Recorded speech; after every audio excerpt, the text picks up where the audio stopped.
Vous voyez cette fille triste, assise là à pleurer à chaudes larmes? Oui, je sais, c'est difficile de la rater. Eh bien, c'était moi il y a quelques mois. Mon petit copain venait de me plaquer et je devais déménager mes affaires de chez lui aussi vite que possible, le cœur meurtri. Mais en y repensant, s'il ne m'avait pas brisé le cœur, je ne me serais jamais retrouvée dans cette situation super embarrassante et ridicule. Ah, j'oubliais, je m'appelle Ava, j'ai 22 ans et je crains en amour. Enfin bon, après avoir pleuré comme un bébé, j'ai réalisé que j'avais besoin d'un voyage pour m'aérer l'esprit, tout comme Julia Roberts dans le film Mange, prie, aime. Mais je ne pouvais pas me permettre, seulement la version à petit budget. Alors, je suis allée sur Airbnb et j'ai trouvé une chambre à louer à un prix raisonnable dans cette idyllique maison sur la plage. Et le meilleur, c'est que la propriétaire, Hélène, n'est pas là la plupart du temps.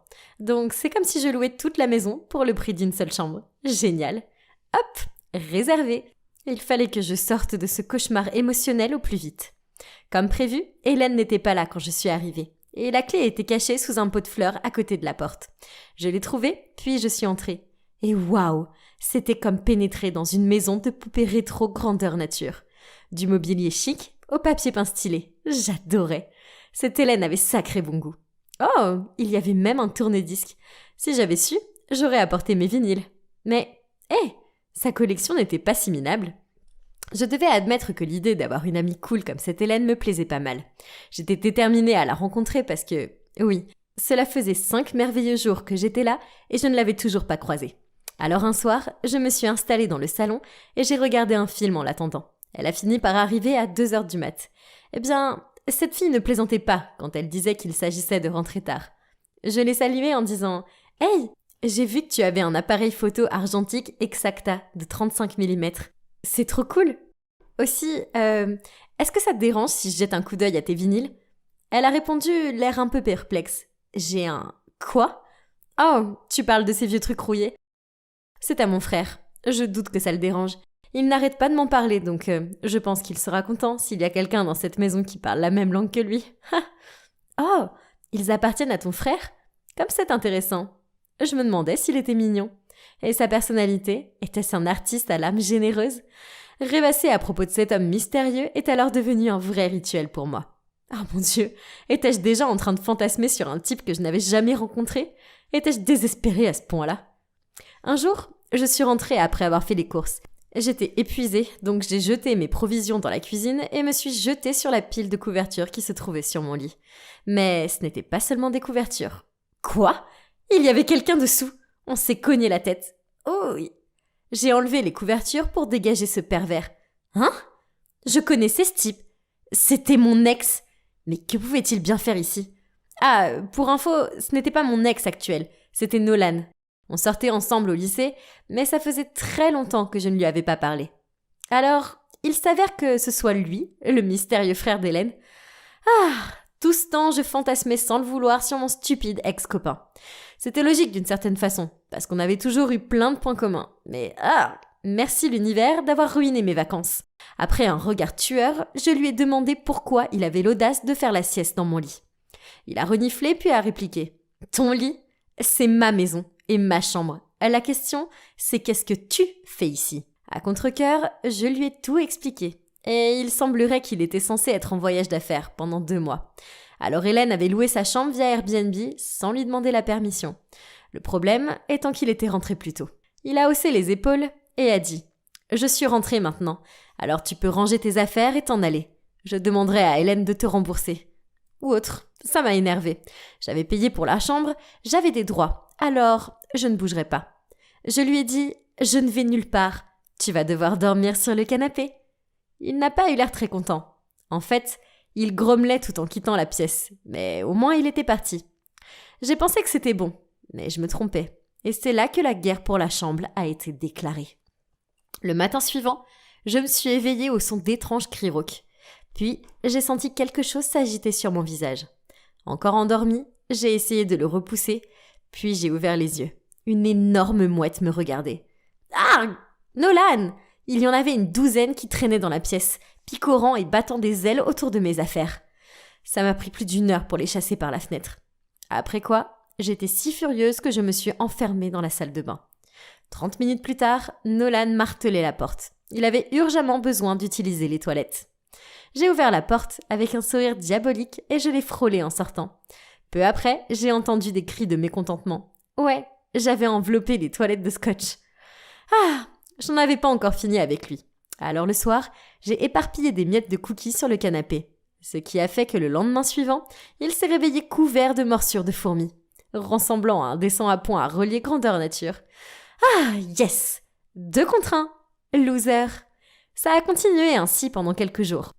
Nolan a modifié les paramétrages du grille-pain, ruinant ainsi mon petit déjeuner. Purk. Alors j'ai téléchargé en douce une application d'écran fissurée sur son portable et l'ai posée sur le sol. Lorsqu'il l'a ramassée, il a trop flippé et s'est mis à blâmer son chien. C'était trop drôle. Mettre en œuvre toutes ces blagues était fatigant. Alors je me suis sentie soulagée quand Nolan est sorti un soir et que j'ai pu enfin me poser sur le canapé pour regarder un film. Mais tout à coup, plus d'électricité. Super, les plombs avaient dû sauter ou un truc du genre. J'ai allumé la lampe sur mon téléphone pour aller voir lorsque celui-ci a sonné. Tout ce que je pouvais entendre était une respiration saccadée. C'est quoi ça?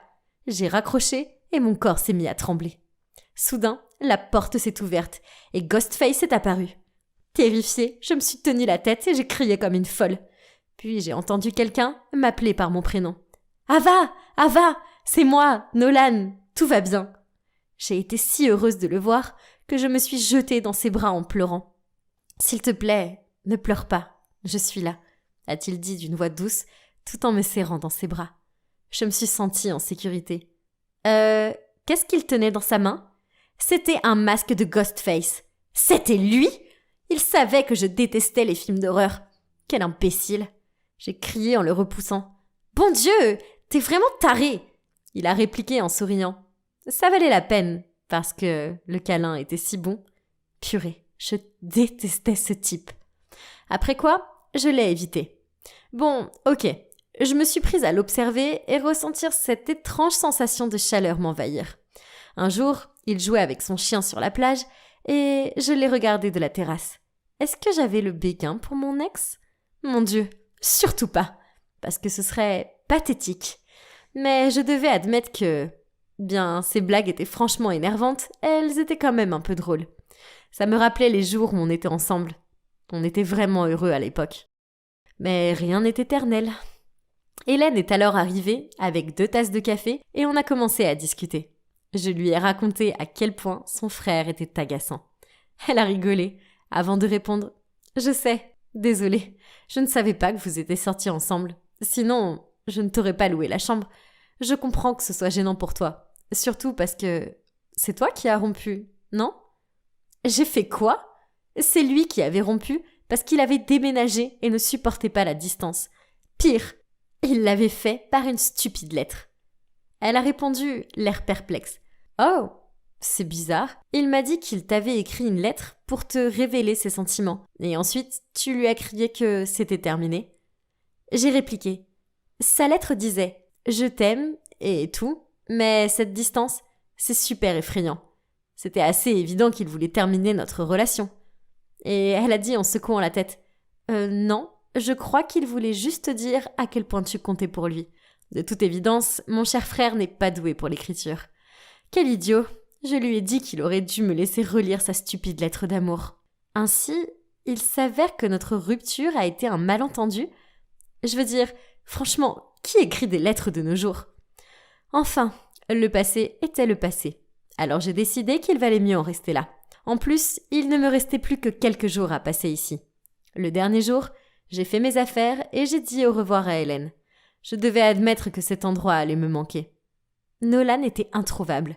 Il devait célébrer mon départ, car il allait enfin retrouver sa chambre. Qu'importe, ce n'est pas comme s'il fallait que je lui dise au revoir. J'ai pris un taxi pour la gare. Sur le trajet, je ne pouvais pas sortir Nolan de mon esprit. Il fallait qu'il sache la vérité sur notre rupture. Je ne pouvais pas le laisser croire que j'étais quelqu'un de cruel à l'époque. « Stop ! Faites demi-tour !» ai-je crié au conducteur. J'ai couru à la maison, où Hélène m'a fixée en état de choc. Pourquoi tu n'es pas à la gare ? Oh, je ne pouvais pas croire qu'ils étaient si pressés de se débarrasser de moi. J'allais partir quand Hélène a ajouté. Nolan vient de prendre un taxi pour la gare. Il voulait te parler. Attends, je vais l'appeler. Nolan a répondu à l'appel et m'a demandé de le rejoindre vers un phare à proximité. Oh mon Dieu, j'étais si nerveuse. Qu'est-ce qu'il voulait me dire? Peut-être qu'Hélène lui avait parlé de notre conversation de l'autre jour. Je l'ai aperçu, il donnait quelque chose. Aïe, pourvu que ce ne soit pas une autre lettre. Il a rougi en me regardant, puis il m'a dit d'une voix intimidée. Tu as oublié quelque chose dans ma chambre. Puis il m'a tendu un sac. Je l'ai ouvert, il contenait mes sous-vêtements. Oh, super! Comment j'avais pu les oublier? Alors, il n'avait rien à me dire? Mais, attends, ce n'étaient pas les miens, et il y avait toujours l'étiquette. Il a rigolé en disant « Désolé, je te promets que c'était ma dernière blague. J'avais juste besoin d'une raison pour te voir. Hélène m'a tout raconté. Je ne t'en veux pas pour notre rupture. C'est de la faute de mon piètre niveau d'écriture. Le fait est que je t'aime. Je t'aime, c'est tout. Tu es la seule fille que j'ai jamais aimée, jusqu'à aujourd'hui. Je n'ai jamais aimé personne d'autre. Oh mon Dieu, je ne pouvais pas y croire, bien que je sois sûre qu'il venait de citer un film, une série ou autre chose, parce qu'on savait tous qu'il n'était pas doué avec les mots. Et puis, il y avait cette impression de déjà-vu. Bref, je lui ai jeté le sac de lingerie à la figure, puis j'ai passé mes bras autour de lui. Depuis ce jour, la guerre pour la chambre est terminée. Pas parce que je suis partie, mais parce qu'on la partage.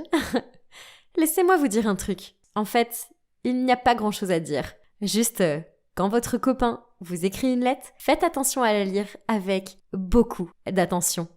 En fait, oubliez ça. Dites-lui de se mettre à la page et de vous envoyer un texto.